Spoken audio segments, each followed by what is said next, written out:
Hi friends, welcome to ക്രിസിൽ. രഞ്ജി ട്രോഫിയുടെ അവസാന പാദ മത്സരങ്ങൾക്ക് തുടക്കം കുറിച്ചിരിക്കുകയാണ്. ഇന്ത്യയുടെ പല ഭാഗങ്ങളിലായിട്ട് പല ടീമുകൾ തമ്മിലുള്ള മത്സരങ്ങൾ നടന്നുകൊണ്ടിരിക്കുകയാണ്. ഈ കഴിഞ്ഞ കുറച്ച് ദിവസങ്ങളായിട്ട് രഞ്ജി ട്രോഫി മത്സരങ്ങൾക്ക് മുമ്പെങ്ങും ഇല്ലാത്ത വിധത്തിലുള്ള ഒരു പബ്ലിസിറ്റിയാണ് കിട്ടിക്കൊണ്ടിരിക്കുന്നത്.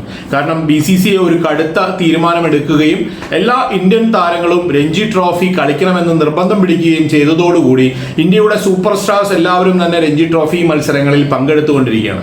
അതുകൊണ്ട് തന്നെ രഞ്ജി ട്രോഫി മത്സരങ്ങൾക്ക് നമ്മുടെ പത്രദൃശ്യ മാധ്യമങ്ങളിലൂടെയും അല്ലാതെയുമൊക്കെ വലിയ സ്വീകാര്യതയാണ് ഇപ്പോൾ ലഭിച്ചുകൊണ്ടിരിക്കുന്നത്. പുറത്തു വരുന്ന ഏറ്റവും പുതിയ വാർത്തകൾ അനുസരിച്ചിട്ട് ഇന്ത്യയുടെ കിങ് കോഹ്ലി ഡൽഹിക്ക് വേണ്ടി 13 വർഷങ്ങൾക്ക് ശേഷം രഞ്ജി ട്രോഫിയിൽ കളിച്ചിരിക്കുകയാണ്. ഡൽഹിയിലെ അരുൺ ജെയ്റ്റ്ലി സ്റ്റേഡിയത്തിൽ റെയിൽവേസുമായിട്ട് നടക്കുന്ന മത്സരത്തിലാണ് അദ്ദേഹം പങ്കെടുത്തിരിക്കുന്നത്.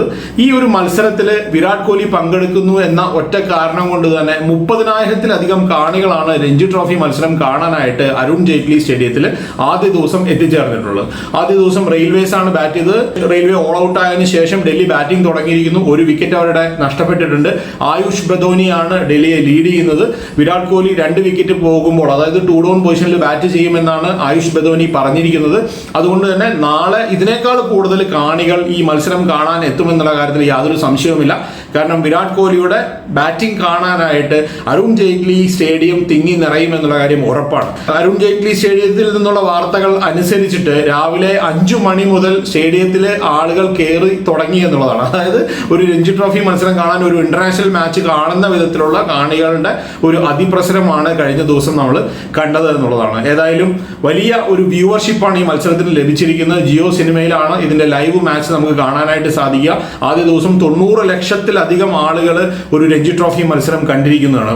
ഒരാളുടെ പോപ്പുലാരിറ്റിയാണ് ഇതിന് കാരണം എന്ന് പറയാതിരിക്കാനാവില്ല. ഏതായാലും നല്ലൊരു പ്രകടനം കാഴ്ചവെക്കാനായിട്ട് വിരാട് കോഹ്ലിക്ക് സാധിക്കട്ടെ എന്ന് ആശംസിക്കുകയാണ്. ഇത് മാത്രമല്ല, പല മാച്ചുകൾ ഇന്ത്യയുടെ പല ഭാഗങ്ങളിലായിട്ട് നടക്കുന്നുണ്ട്. പല സൂപ്പർ സ്റ്റാറുകളും, ഇന്ത്യയുടെ സൂപ്പർ സ്റ്റാറുകളും ഈ രഞ്ജി ട്രോഫി മത്സരങ്ങളിൽ പങ്കെടുക്കുന്നുണ്ട്. കർണാടകയ്ക്ക് വേണ്ടി KL രാഹുൽ രഞ്ജി ട്രോഫി മത്സരത്തിൽ പങ്കെടുത്തിരിക്കുന്നു. അദ്ദേഹം 4 കൊല്ലത്തിന് ശേഷമാണ് ഒരു രഞ്ജി ട്രോഫി മത്സരം കർണാടകയ്ക്ക് വേണ്ടി കളിക്കുന്നത്.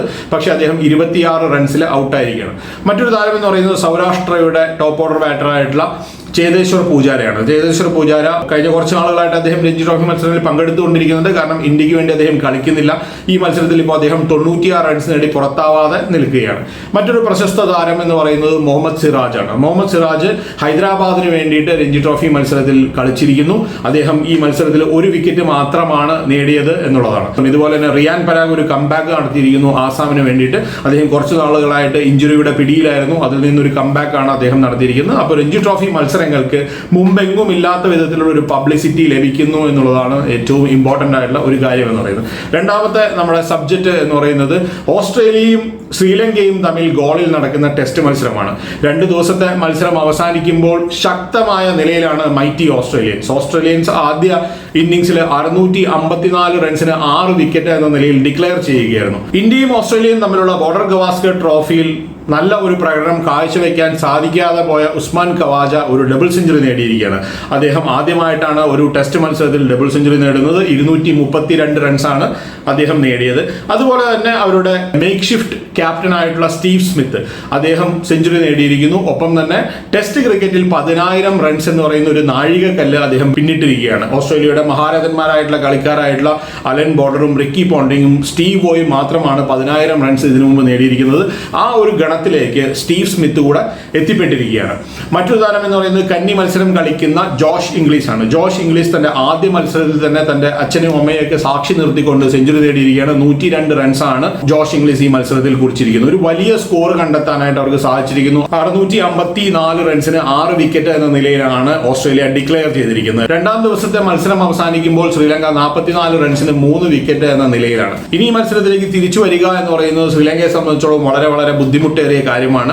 ഓസ്ട്രേലിയൻ നിരയിലേക്ക് വരുമ്പോൾ പല പ്രമുഖ താരങ്ങളെയും മാറ്റി നിർത്തിക്കൊണ്ടാണ് അവർ ഈ മത്സരത്തിന് ഇറങ്ങിയിരിക്കുന്നത്. 3 സ്പിന്നർമാരെ അവർ ഉൾപ്പെടുത്തിയിരിക്കുന്നു. നത്തൻ ലയനെ സപ്പോർട്ട് ചെയ്യാനായിട്ട് ടോഡ് മർഫിയെ ഉൾപ്പെടുത്തിയിട്ടുണ്ട്. അതുപോലെ തന്നെ ലെഫ്റ്റ് ആം സ്പിന്നർ ആയിട്ടുള്ള മാത്യു കുൻമൻ, അദ്ദേഹത്തിനെയും ഈ ഒരു മത്സരത്തിൽ ഉൾപ്പെടുത്തിയിട്ടുണ്ട്. ആദ്യ വിക്കറ്റ് നേടാനായിട്ട് കുൻമന് കഴിഞ്ഞിരുന്നു. അതിനുശേഷം മിച്ചൽ സ്റ്റാർക്ക് ഒരു വിക്കറ്റ് നേടി, നത്തൻ ലൈനും ഒരു വിക്കറ്റ് നേടിയിരിക്കുകയാണ്. ഇനി ശ്രീലങ്കയെ സംബന്ധിച്ചിടത്തോളം 3 ദിവസത്തെ മാച്ചാണ് ബാക്കിയുള്ളത്. ഡെഫിനറ്റ് ആയിട്ടും ഈ ഒരു മത്സരത്തിലേക്ക് തിരിച്ചു വരിക എന്ന് പറയുന്നത് ഒട്ടും തന്നെ ഈസി ആയിട്ടുള്ള ഒരു കാര്യമില്ല. ഗോൾ എന്ന് പറയുന്നത് സാധാരണ സ്പിന്നർമാരെ അതിരറ്റ് സഹായിക്കുന്ന ഒരു പിച്ചാണ്. പക്ഷേ ഈ ഒരു മത്സരത്തിന് വേണ്ടി ഒരുക്കിയിരിക്കുന്ന പിച്ച് എന്ന് പറയുന്നത് അത്രത്തോളം സ്പിന്നർമാരെ സഹായിക്കുന്ന ഒരു പിച്ചാണ് എന്ന് തോന്നുന്നില്ല. അതുകൊണ്ട് തന്നെ മത്സരത്തിൽ ഡെഫിനറ്റ് ആയിട്ടും ഈ മൂന്നാമത്തെയും നാലാമത്തെയും അഞ്ചാമത്തെയൊക്കെ ദിവസത്തിലേക്ക് കടക്കുമ്പോൾ സ്പിന്നർമാർക്ക് അനുകൂലമായി മാറുമെന്നുള്ള കാര്യത്തിലും സംശയമില്ല. 3 സ്പിന്നർമാരെ വെച്ച് കളിക്കുന്നതുകൊണ്ട് തന്നെ ഒരു അപ്പർ ഹാൻഡ് ഈസി ആയിട്ട് നേടാനായിട്ട് ഓസ്ട്രേലിയൻസിന് സാധിക്കുമെന്നുള്ളതാണ്. ഏതായാലും ആ ഒരു മത്സരത്തിന്റെ വിശേഷങ്ങൾ നമുക്കത് കഴിഞ്ഞതിന് ശേഷം പറയാമെന്നുള്ളതാണ്. അപ്പോൾ 2 കാര്യങ്ങളാണ് പ്രധാനമായിട്ടും ഉണ്ടായിരുന്നത്. ഒന്ന്, രഞ്ജി ട്രോഫി മത്സരങ്ങളിൽ വിരാട് കോഹ്ലി ഒരുപാട് വർഷങ്ങൾക്ക് ശേഷം ഡൽഹിക്ക് വേണ്ടി കളിക്കാൻ ഇറങ്ങിയിരിക്കുന്നു എന്നുള്ളതും, അതുപോലെ തന്നെ മൈറ്റി ഓസ്ട്രേലിയൻസിന്റെ ഒരു കൂറ്റൻ സ്കോർ. മറ്റു വിശേഷങ്ങളുമായി നമുക്ക് വീണ്ടും കാണാം. ബൈ.